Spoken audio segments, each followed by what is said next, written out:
estate planning. So we've got, the scenario is we've got a shareholder of a privately held company. She owns 100% of her company, and then she passes away, unfortunately, but at the ripe old age of 80, and her company's worth $5 million, and she's the only shareholder.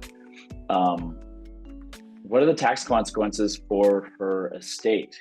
She's got 2 kids, her spouse predeceased, so her kids are going to inherit that company. Maybe they want to keep it going, maybe they don't. Maybe they just want to sell it off and get the money out. Like, what are they dealing with here? They've got a lot to deal with, and now they've got this additional complexity of having to think about all these different tax consequences. How would you guide them? It's interesting you should ask that question. I actually just did a presentation about this at the Ontario Bar Association a few weeks ago.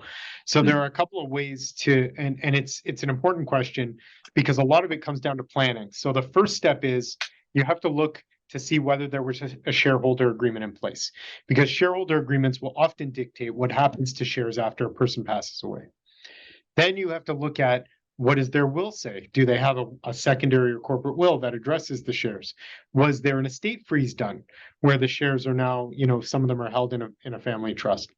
There are spousal rollovers. Was this person who passed away married? Because then you could actually succeed those shares to the spouse tax-free. You can just roll them over into the spouse's hands, and then you don't have to worry about it. So planning for these things is the important part. If they pass away without a will, without a shareholder agreement, not married, and now they just have the kids who have to figure out what's going to happen with these things, that's where it starts to get a little less clear. But usually there is a order of operations. So you make sure, first of all, what is in place, what documents do you have in place, and then we just go through the motions of figuring out who's entitled to these shares first, and then figuring out how to transfer them to those individuals. And that's done very simply through a number of corporate documents involving share transfers and share conveyances.